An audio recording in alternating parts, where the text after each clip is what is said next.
എല്ലാവർക്കും നമസ്കാരം. പുതിയൊരു സീരീസിലേക്ക് സ്വാഗതം, അല്ലെങ്കിൽ പുതിയൊരു അധ്യായത്തിലേക്ക് സ്വാഗതം. ഈ ഒരു സീരീസിൻ്റെ പേരെന്ന് പറയുന്നത് പ്രൊജക്റ്റ് 5K എന്നാണ് നമ്മൾ കൊടുത്തിരിക്കുന്ന ഈ ഒരു സീരീസിൻ്റെ പേരെന്ന് പറയുന്നത്. ഓക്കെ, അതായത് സിമ്പിളായിട്ട് പറയുകയാണെങ്കിൽ 5Kയിൽ നിന്നും 25 ലാഖിലേക്കുള്ള ഒരു യാത്ര. ഇതിൻ്റെ റൂൾസ് ആൻഡ് റെഗുലേഷൻസ് എന്താണ്, എങ്ങനെയാണ് ഇത്, ഈ ഒരു പ്ലാൻ എങ്ങനെയാണ് നമ്മൾ വർക്കൗട്ട് ചെയ്യാൻ പോണത്, ഇതെല്ലാം നമ്മൾ ഇന്നത്തെ വീഡിയോയിലൂടെ നമ്മൾ കാണിക്കുന്നതായിരിക്കും. ഈ ഒരു പ്രൊജക്റ്റ് 5K എന്ന് പറയുന്നത് നമ്മൾ ഫോക്കസ് ചെയ്യുന്നത് കൂടുതലും ഒരുപാട് ഡ്രീംസുമായിട്ട് നടക്കുന്ന ആൾക്കാർക്ക് വേണ്ടിയിട്ടാണ്. അതായത് കയ്യിൽ ഫണ്ടില്ലാതെ എന്താ പറയുക, സ്വപ്നങ്ങൾ മാത്രമായിട്ട് പോകുന്നവർക്ക് വേണ്ടിയിട്ടാണ് ഈ ഒരു പ്രൊജക്റ്റ് 5K എന്ന് പറയുന്നൊരു ഒരു സീരീസ് നമ്മൾ കൊണ്ടുവന്നിരിക്കുന്നത്.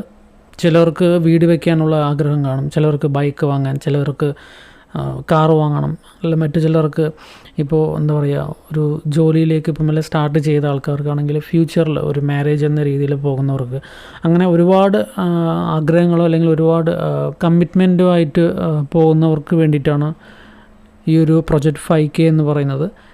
വർക്കിംഗ് പ്രൊഫഷൻസ് ആയിട്ട് ഇരിക്കുന്നവർക്കാണെങ്കിലും ഇത് യൂസ്ഫുൾ ആവുന്നത് തന്നെയാണ്. അതുപോലെ എന്താ പറയുക, ഇൻവെസ്റ്റ്മെൻറ്റ് എന്ന രീതിയിൽ പോകാൻ ആഗ്രഹമുള്ളവർക്ക്, അതുപോലെ ഇപ്പോൾ എന്താ പറയുക, സ്റ്റുഡൻസ് ആയിട്ടിരിക്കുന്നവർക്കാണെങ്കിലും ഇൻവെസ്റ്റ്മെൻറ്റ് എന്ന രീതിയിൽ ചെറിയൊരു എമൗണ്ടിൽ നിന്നും സ്റ്റാർട്ട് ചെയ്തിട്ട് അവരുടെ ഡ്രീം അച്ചീവ് ചെയ്യാൻ പാകത്തിലുള്ള ആ ഒരു സീരീസാണ് നമ്മളിവിടെ ക്രിയേറ്റ് ചെയ്തിരിക്കുന്നത്. നമുക്ക് ഷോർട്ട് പീരീഡ് ഓഫ് ടൈമിൽ ഒരിക്കലും നമുക്ക് നമ്മുടെ ഗോൾസ് അച്ചീവ് ചെയ്യാൻ പറ്റില്ല. സോ ഇതും ഒരു ലോങ് ടേം പീരീഡ് എന്ന രീതിയിലാണ് ഈ ഒരു പ്ലാൻ അല്ലെങ്കിൽ ഈ ഒരു പ്രോജക്റ്റ് ചെയ്തിരിക്കുന്നത്.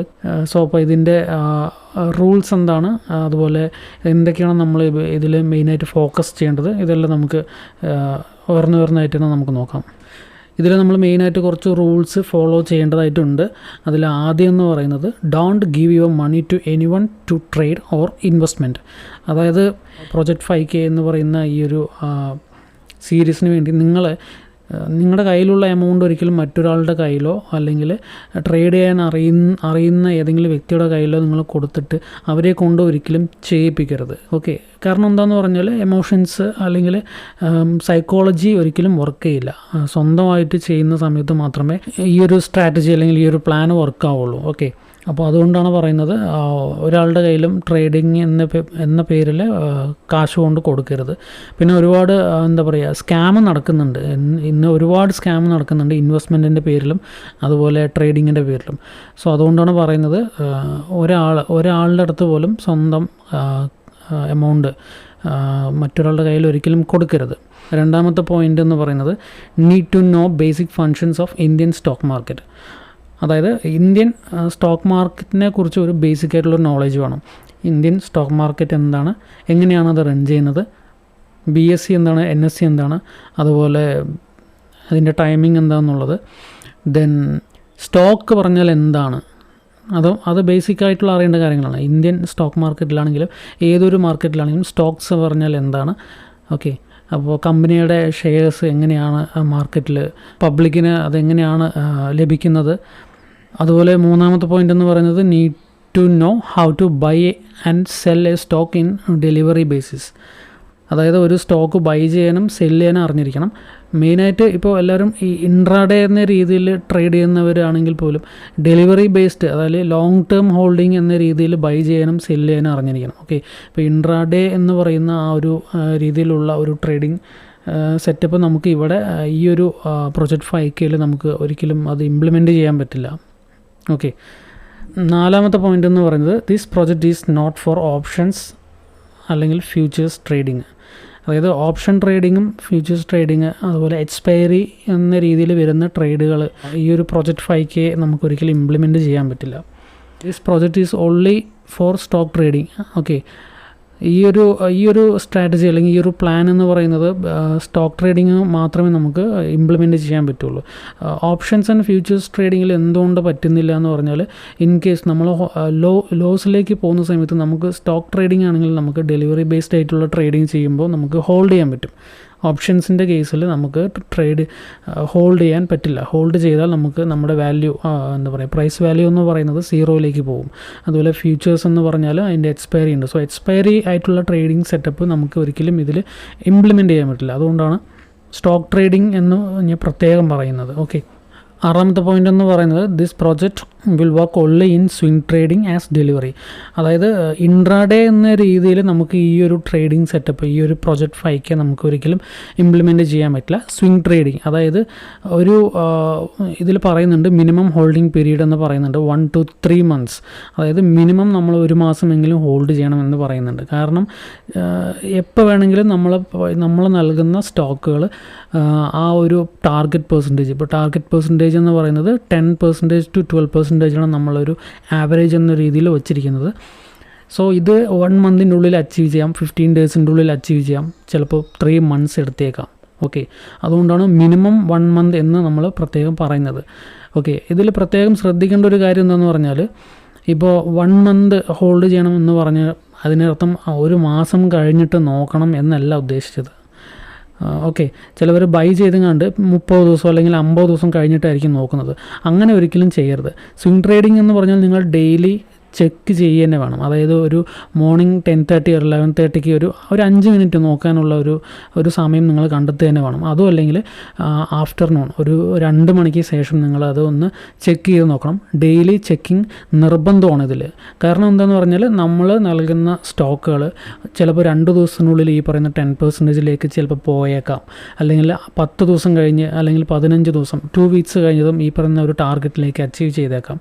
മേ ബി 2 months കഴിഞ്ഞിട്ടായിരിക്കും ചിലപ്പോൾ അച്ചീവ് ചെയ്യുന്നത്. അപ്പോൾ നമുക്ക് എല്ലാ ദിവസവും നമ്മൾ ക്രോസ് ചെക്ക് ചെയ്താൽ മാത്രമേ നമ്മുടെ ടാർഗറ്റ് അച്ചീവ് ചെയ്തിട്ടുണ്ടോ ഇല്ലയോ എന്ന് നമുക്ക് അറിയാൻ പറ്റുള്ളൂ. ഓക്കെ, ഇതിൻ്റെ ഒരു മിനിമം ക്യാപിറ്റൽ അല്ലെങ്കിൽ മാക്സിമം ക്യാപിറ്റൽ എന്ന് പറയുന്നത് 5,000 rupees ആണ്, 5K. ഓക്കെ, ഇതിൽ നിങ്ങൾക്കിപ്പോൾ 5,000 rupees നിങ്ങൾ ഇട്ടിട്ട് നിങ്ങൾ ലോസ് വരുന്ന സമയത്ത് നിങ്ങൾ ഒരിക്കലും വീണ്ടും എന്താ പറയുക ആ ഒരു പ്രൈസിനെ നമ്മൾ ഓവർകം ചെയ്യാനായിട്ട് അല്ലെങ്കിൽ ബാലൻസ് ചെയ്യാൻ വേണ്ടിയിട്ട് നിങ്ങൾ വീണ്ടും സ്റ്റോക്ക് വാങ്ങാൻ വേണ്ടി നിങ്ങൾ വീണ്ടും നിങ്ങളുടെ സേവിങ്സ് അക്കൗണ്ടിൽ നിന്ന് അല്ലെങ്കിൽ നിങ്ങളുടെ കയ്യിൽ നിന്ന് വീണ്ടും ഫണ്ട് നിങ്ങൾ ഇതിലേക്ക് ഇടാതിരിക്കുക. അതാണ് നിങ്ങൾ മെയിനായിട്ട് ചെയ്യേണ്ടത്. ഓക്കെ, നമ്മളിവിടെ ഒരു ക്യാപിറ്റൽ പറഞ്ഞിട്ടുണ്ട് 5,000 rupees.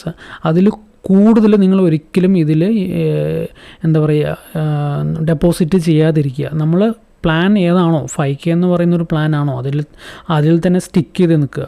പിന്നെ ഈ ഒരു ട്രേഡിംഗ് പ്ലാൻ എന്ന് പറയുന്നത് 5 years, മിനിമം 5 years, നമുക്ക് 6 years ആണ് നമ്മൾ ആ ഒരു ടാർഗറ്റ് പീരീഡ് വച്ചിരിക്കുന്നത്. പ്ലസ് ഓർ മൈനസ് ഒരു 6 months പ്ലസ് ആവാം അല്ലെങ്കിൽ മൈനസ് ആവാം. ഓക്കെ, ഇതിൻ്റെ ഒരു നമുക്കൊരു പ്ലാൻ എന്ന് പറയുന്നത് ഇപ്പോൾ 5,000 ആണ് നമ്മൾ ഉദ്ദേശിക്കുന്ന ആ ഒരു ക്യാപിറ്റൽ എന്ന് പറയുന്നത്. ഓക്കെ, ഇവിടെ നമ്മൾ ചെയ്യുന്നത് കോമ്പൗണ്ടിങ് ആണ്. ഓക്കെ, സിമ്പിൾ ഇൻട്രസ്റ്റ് അതുപോലെ കോമ്പൗണ്ട് ഇൻട്രസ്റ്റ് എന്ന് നിങ്ങൾ കേട്ടിട്ടുണ്ടാകുമെന്ന് വിചാരിക്കുന്നത് മാത്സിലൊക്കെ പഠിക്കാനുള്ളതാണ്. സോ നമ്മളിവിടെ ഇംപ്ലിമെൻറ്റ് ചെയ്യുന്നത് കോമ്പൗണ്ട് ഇൻട്രസ്റ്റ് ആണ്. കോമ്പൗണ്ട് ഇൻട്രസ്റ്റ് എന്ന് പറയുന്നത് സിമ്പിളായിട്ട് പറയുന്നത് നമ്മളിപ്പോൾ ഏപ്രിലാണ് നമ്മളിപ്പോൾ ഒരു സ്റ്റോക്ക് 5,000 rupees ക്യാപിറ്റൽ വെച്ചിട്ട് ഒരു 3 or 4 stocks വാങ്ങുന്നുണ്ടെന്നുണ്ടെങ്കിൽ ആ ഒരു മാസം നമ്മൾ 10% നമ്മൾ ടാർഗറ്റ് അച്ചീവ് ചെയ്യുന്നവരെ വെയിറ്റ് ചെയ്യും. ആ ഒരു 10% അച്ചീവ് ചെയ്ത് കഴിഞ്ഞാൽ തൊട്ടടുത്ത മാസം എന്ന് പറയുന്നത് ഈ ഒരു ക്യാപിറ്റൽ അതായത് 5,000 + 500 അതായത് 5,500 ക്യാപിറ്റലാണ് നമ്മൾ അടുത്ത മാസം ട്രേഡിംഗ് ക്യാപിറ്റലായിട്ട് യൂസ് ചെയ്യുന്നത്. ഓക്കെ, ഇവിടെ ഇപ്പോൾ ഒരു 4 stocks അല്ലെങ്കിൽ 5 stocks നമ്മൾ വാങ്ങിയ ശേഷം ഏതെങ്കിലും 2 സ്റ്റോക്ക് ഈ പറയുന്ന പോലെ 10% അച്ചീവ് ചെയ്തു എന്ന് പറഞ്ഞിട്ട് നമ്മൾ എക്സിറ്റ് അല്ലെങ്കിൽ ആ ഒരു 2 സ്റ്റോക്കുകൾ മാത്രം നമ്മൾ സെല്ല് ചെയ്തിട്ട് ബാക്കിയുള്ളത് നമ്മൾ ഹോൾഡ് ചെയ്യുകയാണെങ്കിൽ നമുക്ക് പുതിയതായിട്ടുള്ള ഒരു സ്റ്റോക്സ് പുതിയതായിട്ട് 3-4 സ്റ്റോക്സ് നമുക്ക് വരുന്ന സമയത്ത് നമുക്ക് വാങ്ങാനുള്ള ക്യാപിറ്റൽ ഇല്ലാതെ വരും. ഓക്കെ, ഇൻ കേസ് ആ ഒരു പ്രോഫിറ്റ് കിട്ടിയ ഒരു എമൗണ്ടും കൊണ്ട് നമ്മളൊരു 2 സ്റ്റോക്ക് അല്ലെങ്കിൽ 3 കമ്പനീസിൻ്റെ സ്റ്റോക്കുകൾ വാങ്ങുകയാണെങ്കിൽ വീണ്ടും ഇതുപോലെ ഏതെങ്കിലും 2 സ്റ്റോക്ക് ലോസായി വന്നു കഴിഞ്ഞാൽ നമുക്ക് നമ്മുടെ എൻ്റയർ ക്യാപിറ്റൽ ആ ലോസിൽ കിടക്കുന്ന സ്റ്റോക്കുകൾ പിന്നെയും നമുക്ക് പുതിയതായിട്ടൊന്നും വാങ്ങാൻ പറ്റാത്തൊരവസ്ഥയിലേക്ക് വരും. അതുകൊണ്ട് നമ്മൾ വാങ്ങിച്ച എല്ലാ സ്റ്റോക്കുകളിലും കമ്പൈൻഡ് ആയിട്ടുള്ള 10% ആണ് നമ്മളിവിടെ പറഞ്ഞിരിക്കുന്നത്. ഓക്കെ, ക്യാപിറ്റലിൻ്റെ 10% ആണ് നിങ്ങളിവിടെ അച്ചീവ് ചെയ്ത് കഴിഞ്ഞാൽ സെൽ ചെയ്യേണ്ടത്. അതായത് പ്രോഫിറ്റ് ആണെങ്കിലും ലോസ് ആണെങ്കിലും ഓവറോൾ 10% നിങ്ങളത് അച്ചീവ് ചെയ്തിട്ടുണ്ടോ എന്ന് മാത്രം നോക്കിയാൽ മതി. അതാണ് കുറച്ചും കൂടി ബെറ്റർ എന്ന് വിചാരിക്കണം. ഓക്കെ, അല്ലാതെ 2 സ്റ്റോക്ക് മാത്രം അച്ചീവ് ചെയ്തു എന്ന് പറഞ്ഞിട്ട് ആ 2 സ്റ്റോക്ക് മാത്രം നിങ്ങൾ സെല്ല് അടിക്കാതിരിക്കുക. ഓവറോൾ 10% അച്ചീവ് ചെയ്തിട്ടുണ്ടെന്നുണ്ടെങ്കിൽ നിങ്ങൾ ആ ഒരു ടോട്ടൽ പ്രോഫിറ്റിലുള്ളതാണെങ്കിലും ലോസിലുള്ളതാണെങ്കിലും നിങ്ങളത് സെല്ല് ചെയ്യാൻ ശ്രമിക്കുക. ഓക്കെ, സോ ഇങ്ങനെ നമ്മൾ കറക്റ്റായിട്ട് ആ ഒരു മന്ത് വൈസാണ് നമ്മളിപ്പോൾ ഇവിടെ കൊടുത്തിരിക്കുന്നത്. ഓരോ മാസവും 10% എന്ന രീതിയിലാണ് നമ്മൾ കൊടുത്തിരിക്കുന്നത്. നമ്മൾ റെക്കമെൻഡ് ചെയ്യുന്ന സ്റ്റോക്കുകൾ മാക്സിമം 1 മന്തിനുള്ളിൽ തന്നെ അച്ചീവ് ചെയ്യാൻ പറ്റുന്ന രീതിയിലുള്ള സ്റ്റോക്കുകൾ മാത്രമേ നമ്മളിപ്പോൾ റെക്കമെൻഡ് ചെയ്യാൻ ഉദ്ദേശിക്കുന്നുള്ളൂ.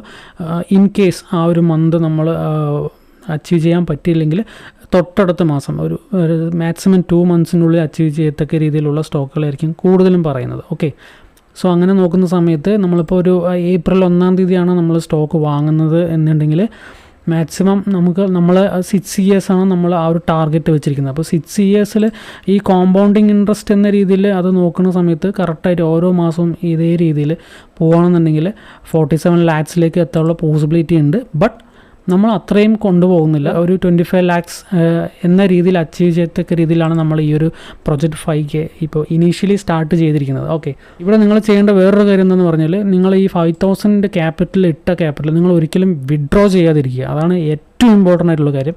ഏതൊരു അവസ്ഥയിലും നിങ്ങൾ ഇത് വിഡ്രോ ചെയ്യരുത്. ഇപ്പോൾ ഈ ഒരു 5,000 എന്ന് പറയുന്നത് നിങ്ങളുടെ ഏറ്റവും ചെറിയൊരു ക്യാപിറ്റലാണ് നമ്മൾ ഉദ്ദേശിച്ചത്. കാരണം ട്രേഡിങ്ങിൽ ഒരിക്കലും ഈ ഒരു ചെറിയ എമൗണ്ട് വെച്ചിട്ട് ഒരിക്കലും വലിയ ഗോൾസ് അച്ചീവ് ചെയ്യാൻ പറ്റില്ല എന്നാണ് എല്ലാവരും പറയുന്നത്. ബട്ട് നമ്മളിവിടെ കൊടുക്കുന്ന പീരീഡ് ഓഫ് ടൈം എന്ന് പറയുന്നത് കുറച്ചും കൂടി ലോങ് പീരീഡ് ഓഫ് ടൈമാണ്. അതുകൊണ്ടാണ് നമ്മൾ ഏറ്റവും ചെറിയ ക്യാപിറ്റലിൽ നിന്ന് തന്നെ സ്റ്റാർട്ട് ചെയ്തത്. അപ്പോൾ നമുക്ക് അടുത്ത ഒരു വീഡിയോയിൽ പുതിയൊരു കണ്ടൻറ്റുമായിട്ട് എത്താം. Thank you.